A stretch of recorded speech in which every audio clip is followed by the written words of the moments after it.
I still remember the sound. The way metal screamed when my Lexus spun off the highway and slammed into the guardrail. My chest crushed against the steering wheel, blood dripping from my forehead. I couldn't move my leg. I was scared, more scared than I'd ever been in my life, and in that moment, I did what any father would do. I reached for my phone and called my daughter. She didn't answer. I texted, "Car accident. Need help." Seconds later, the screen lit up. Her reply? "Can't. On a date." Just 5 words, and I felt something inside me die. 26 years of working 12-hour days, missing birthdays, dance recitals, holidays. I used to tell myself I was building a better future for her. A bigger house, a better school, a secure life. I thought that was enough. I thought love could be measured by effort. I never realized she just needed me to show up, be there, sit beside her, listen. As the ambulance siren faded and I lay alone in that cold hospital room, a different kind of pain settled in, one no morphine could dull. Regret. Deep, paralyzing regret. I had climbed every corporate ladder, signed every bonus check, won every deal, only to realize I had lost the one thing that mattered most. My family. But this isn't just a story about what I lost. It's about what I was willing to sacrifice to get it back. I was born in a trailer home in Ohio, the kind that groaned when the wind hit just right. My father worked 2 jobs and drank through both. My mother cleaned houses until her knuckles bled. I used to lie awake at night listening to their arguments, vowing that I'd never live that way. I'd give my family more. Not just more, but everything. When I met Linda during our undergrad years, I was living off instant noodles and student loans. She was different, smart, grounded, kind. Her laugh felt like safety. We married 2 years after graduation, with nothing but a second-hand couch and a stack of dreams. I told her, "One day, you won't have to worry about bills. I'll take care of everything." And I meant it. At first, I kept my word the way I thought was right. I made time. I cooked. I stayed up late helping Linda build her tutoring business. When Emma was born, I used to rock her for hours, whispering promises into her tiny ears. Promises that I'd always protect her. Always be there. Then came the first promotion. More money, more meetings, more weekends gone. I told myself it was temporary, a season of sacrifice. Linda believed in me so deeply that she never complained. Not once. She packed my bags, ironed my shirts, kissed my cheek every Monday morning, like it was still our honeymoon. I thought that meant I was doing the right thing. By the time I was made senior VP, I had already built what they called a dream life. A custom house in the suburbs, private school for Emma, yearly vacations, though I only made it for a few days each time. Emma had her own bathroom by age 10. Linda had a brand new SUV. My office had a view of the skyline, but something inside that home had started to flicker. It began with small absences. A missed dinner here, a forgotten birthday there. I skipped Emma's school recital because of a quarterly review. Linda said she understood, but she didn't look me in the eyes when she said it. That night, I found her sitting on the porch alone, arms wrapped around herself even though it wasn't cold. I walked past her, checking emails. The more I rose in my career, the more distant everything else became. Emma stopped asking me to help with her homework. She started going straight to her room after school. I thought it was just teenage mood swings. I didn't notice the shift, not really. Until one evening, when I finally made it home in time for dinner, and Emma looked at me across the table and said, "Do you even want to be here?" It hit me harder than any boardroom confrontation ever had. I laughed it off, mumbled something about deadlines. But that question stayed with me like a splinter in my chest. That same week, I started noticing something odd. Linda had become secretive with her phone. She'd step outside to take calls, type quickly when she thought I wasn't looking. A name I didn't recognize popped up more than once. I convinced myself she was seeing someone. I even considered hiring a private investigator. One night, I followed her when she left the house with some excuse about groceries. My hands were shaking on the steering wheel. I parked across from a small brick building with no signage. 30 minutes later, she walked out alone. Not smiling, not texting, just drained. Curiosity got the better of me. The next day, I called the number listed on the door. It was a mental health clinic. Linda had been seeing a therapist for 3 months. It was never another man. It was depression. All this time, while I was chasing promotions and accolades, the woman who once laughed at my dumbest jokes was slowly unraveling, and I hadn't noticed. I'd been so wrapped in my ambition that I failed to see the cracks forming beneath our perfect facade. I wish I could say that realization changed everything overnight. It didn't. But for the first time, I felt the weight of what I was building. Not a life, not a home, just a gilded cage. And I was locking us all inside it. The house had grown quieter, but not in a peaceful way. It was the kind of silence that pressed in on your ears, that made every fork clink and microwave beep feel like it echoed. I started noticing things more. Noticing how Linda no longer met my eyes when I came home. How dinner was often already cleared from the table. How Emma's door was almost always closed. Linda had become a master of calm distance. She wasn't cold. She wasn't angry. She was removed. Her movements felt rehearsed. Her words rationed. She still did the grocery shopping, still folded my laundry, but the warmth had evaporated from the routine. She existed in the same house as me, but she wasn't with me. Emma, on the other hand, had built walls so high I couldn't even see her anymore. She was 17, tall like her mother, sharp in mind and tongue. She said little unless directly spoken to, and even then, her replies were efficient. Functional, emotionless. Yes. No. I already ate. I used to carry pictures of her in my wallet, missing teeth, chocolate-stained smile. I hadn't heard her laugh in months. One morning, I passed by the dining table and noticed an envelope with a crest I didn't recognize. Columbia University. I opened it without thinking. Inside was a full scholarship offer for international studies. Emma's name was on it. No one had mentioned a thing. When I asked Linda about it that night, she shrugged. "It's Emma's decision," she said. "She didn't think you'd be interested." That stung. Not because it was cruel, but because it was true. I hadn't been around for any college visits. I hadn't asked. I'd assumed she'd go to a local school, something convenient. I'd missed every signal. And now she was leaving the country, and I was the last to know. I tried confronting Emma. "Columbia? When were you going to tell me?" She didn't look up from her phone. "I figured you'd find out when it mattered."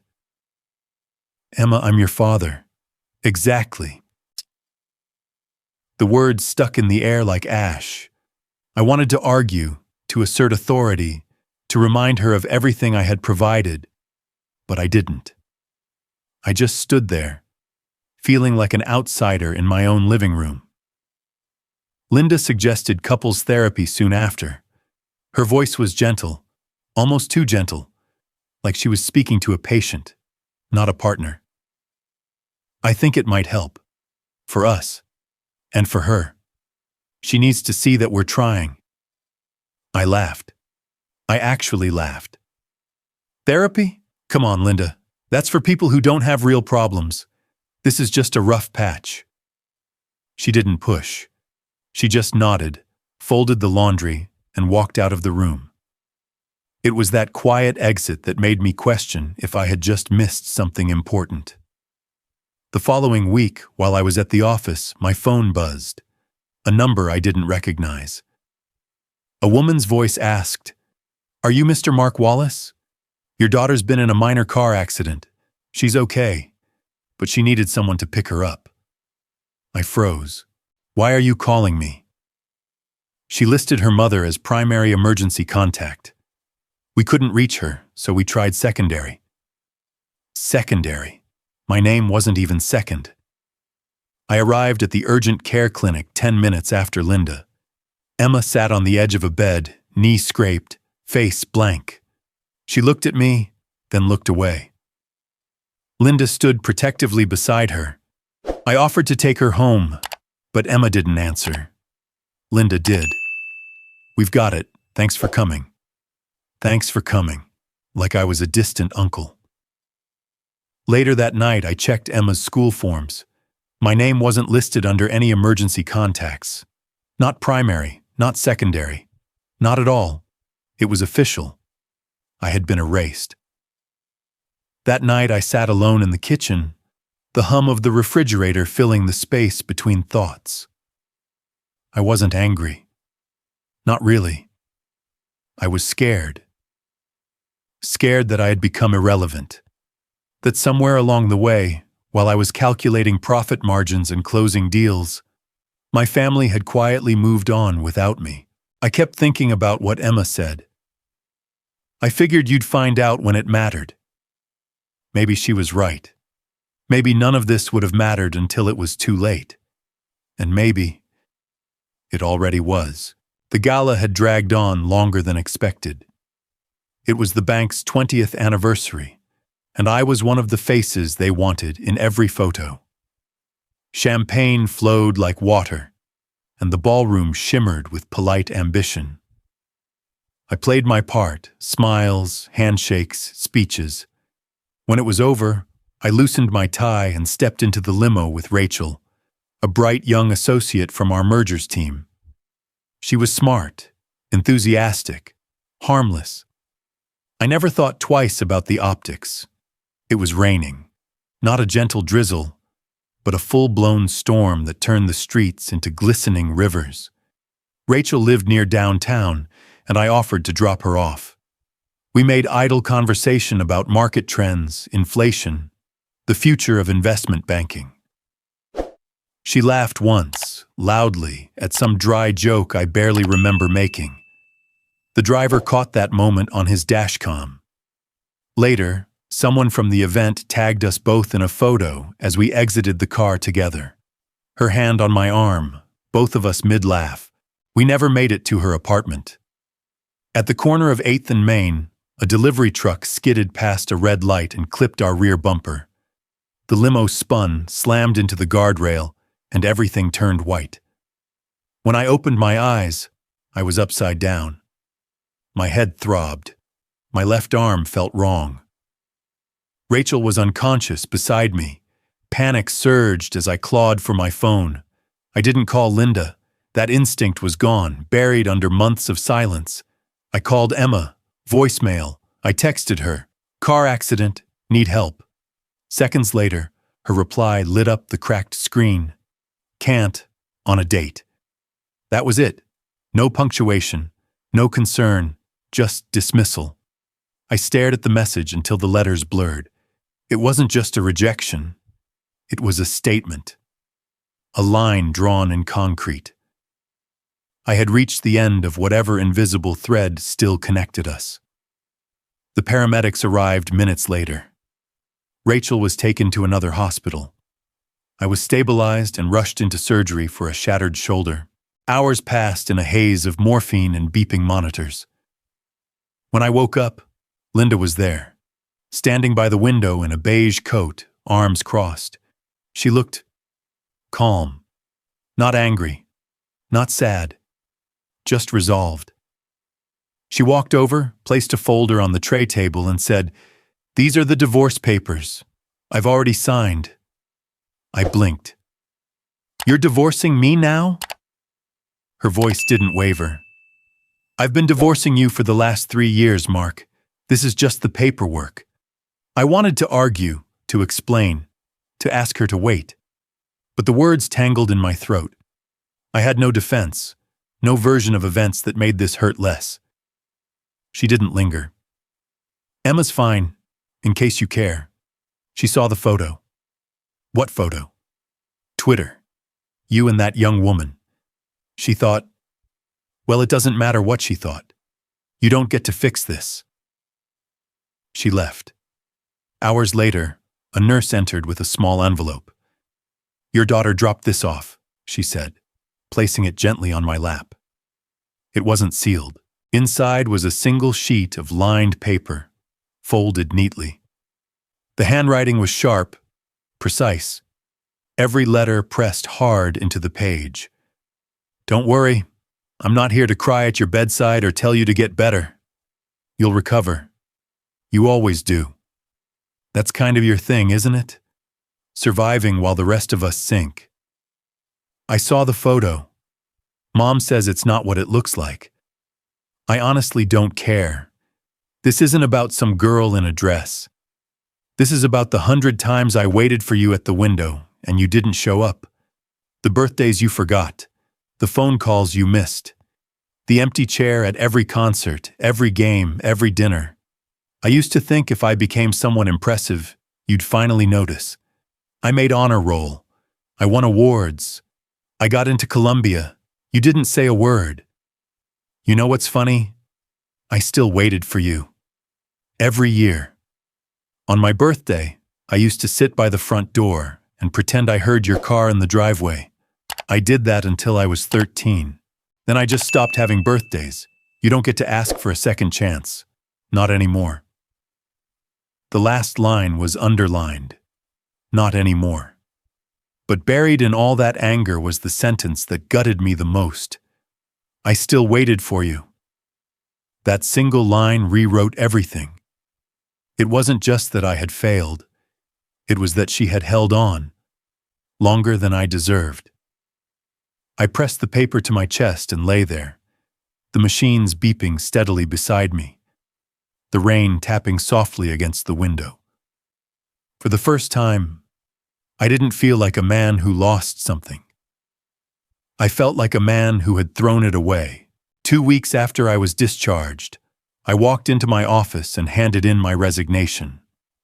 No farewell party. No drawn-out goodbye speeches. Just a signed letter, a handshake, and a few confused stares from people who assumed I'd die behind that desk. I sold the house next. The big 5-bedroom colonial with the wraparound porch and the too quiet living room. I didn't need that much space anymore. I didn't deserve it. I moved into a modest 1-bedroom apartment on the edge of town, close enough to Emma's school, far enough from the life I had built. I emptied closets, boxed up memories, and stared far too long at old family photos. Photos where I was smiling, but always a little apart. Like even in the pictures, I was already leaving. Then I wrote 2 letters, one for Linda, one for Emma. Not emails, not texts, actual letters, handwritten, honest. Linda's was 3 pages long. I didn't beg. I didn't defend. I just told her the truth, that I had been a coward in the face of intimacy, that I had mistaken provision for presence, and that I now understood the difference. I told her she was never invisible. I was just blind. Emma's letter was harder. How do you talk to someone who has every right to hate you? I didn't try to fix the past. I just told her what she meant to me, and how proud I was of her, and how sorry I was for being a shadow when she needed a father. I dropped the letters off myself, left them in their mailbox, and walked away without looking back. Days passed, then a week, then another. Nothing. Until one night, as I was pouring cereal into a chipped bowl, my phone lit up with an unknown number. For a moment, my heart lifted. It wasn't Emma. It was Linda. We met at a cafe, neutral ground. She looked tired but steady, dressed in business casual armor. She didn't touch her coffee. "I read your letter," she said. I waited. It was sincere, honest. I appreciate that. I opened my mouth to respond, but she held up a hand. "Don't mistake appreciation for invitation," she continued. "I need to be very clear with you. I don't hate you, Mark. I don't wish you harm. But I've spent years rebuilding myself from the silence you left behind, and I'm not interested in going back." I nodded slowly. "I understand." She leaned forward. "You can change. You should. For yourself. For her. But I don't owe you anything. Not even a second chance." That was the twist that gutted me more than the accident, the photo, the rejection. Because it was true. She didn't owe me anything. And yet she still met me, still heard me out. That was more grace than I deserved. I kept going anyway. I signed up to volunteer at Emma's old elementary school. Not to impress her, not to force proximity, just to do something that mattered. I helped with book drives, tutored after school, painted a mural in the cafeteria with a group of fifth graders. On Emma's birthday, I left a package at her door. Inside was a worn copy of To Kill a Mockingbird, one I had read in college with notes in the margins. I tucked in a card. "I remember you used to say you liked stories where the quiet ones did something brave." No reply. Not for weeks. But then, one afternoon at the school, a girl named Natalie tugged at my sleeve. "Are you Emma's dad?" I blinked. "Yes. How do you know Emma?" "She was my student teacher last semester," the girl said, grinning. "She talks about books all the time. She said you sent her one." I tried to hide the shake in my voice. "Did she like it?" Natalie shrugged. She didn't say much. But when she read the card, she cried a lot. Then she put the book in her bag and told us, "He's trying." That night, I sat on my balcony, the city humming softly around me, and I let myself hope, for the first time, not for forgiveness, but for the space to keep trying. It started with an invitation, not a dramatic phone call or emotional letter, just a short, simple text from Linda. "Dinner next Thursday?" Just the two of us. No expectations. I read the message 3 times, not because I didn't understand it, but because I didn't trust myself to believe it. I typed yes, then deleted it, then typed it again. Finally, I just hit send. When I arrived at the restaurant, she was already seated, casual dress, hair pulled back. Her eyes didn't scan the room nervously. She was at ease. We talked like old classmates catching up. She asked how my shoulder was healing.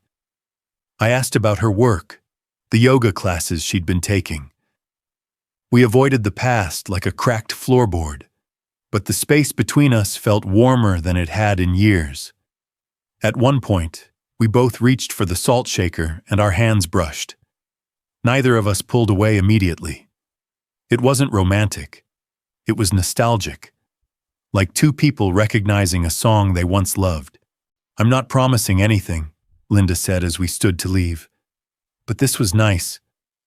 And it was. The next day, I checked my email and found something unexpected. No subject line, no greeting, just a file attachment. It was from Emma. I opened it. It was a photo, one I hadn't seen in years. Me on the couch, a book in hand. Emma curled up beside me in a princess costume, both of us mid-laugh. Her tiny fingers clutched my tie like it was a lifeline. Beneath the image was a single sentence. I used to love you a lot. Not I love you. Not I forgive you. Past tense. But it shattered me. I sat on the floor and cried, really cried. Not the restrained, controlled tears of an executive, but the kind of raw, messy sobbing that twists your face and snot and shame spill out all at once. It was the first time I cried without thinking about my reputation, without wondering who might see. I just let the grief take me. Because in that photo, I saw the man I had been, and in her words, I saw the man I had become, and I hated the gap between them. A week later, I received another text from Linda. Emma's agreed to dinner, with both of us, just one time. I stared at the screen for a full minute, my hands trembling. When we arrived at the quiet Italian place downtown, Emma was already there, sitting with her arms crossed, eyes fixed on her water glass. She didn't stand when we approached, didn't smile, but she didn't leave either. "Hi," I said, my voice too soft. She nodded once. "Hi." That was enough. Dinner was awkward, full of pauses and half-finished sentences, but she answered questions. She told us about school, about her favorite professor, about how she was learning to cook vegetarian dishes in her tiny dorm kitchen. I didn't push. I just listened. Every word was a gift. Afterward, as we stepped outside, she turned to me and said, "Don't mess this up." It wasn't an embrace. It wasn't even affection. But it was a crack in the door, and that was more than I dared to hope for. 2 months later, I stood on the small stage of a community center, heart pounding against my ribs. It was part of a series called Second Chances, and they'd asked me to share my story. I wasn't sure what to say. I wasn't a public speaker. I wasn't some hero who'd turned his life around. I was just a man who had failed and kept trying anyway. So I told them everything. The rise, the fall, the text message that broke me, the book I left on Emma's doorstep, the silence, the tears, the slow, uncertain process of rebuilding trust. I didn't embellish. I didn't dramatize. I told it plain. Afterward, a line formed. Men, some older, some younger, waited to shake my hand. One said, "You just described my life." Another said, "I haven't talked to my daughter in 3 years. I'm calling her tonight." Within days, the talk was shared online by someone in the audience. It went viral, not in the flashy, overnight sensation kind of way, but in the quiet, ripple effect kind. Fathers started emailing me. Teachers reached out.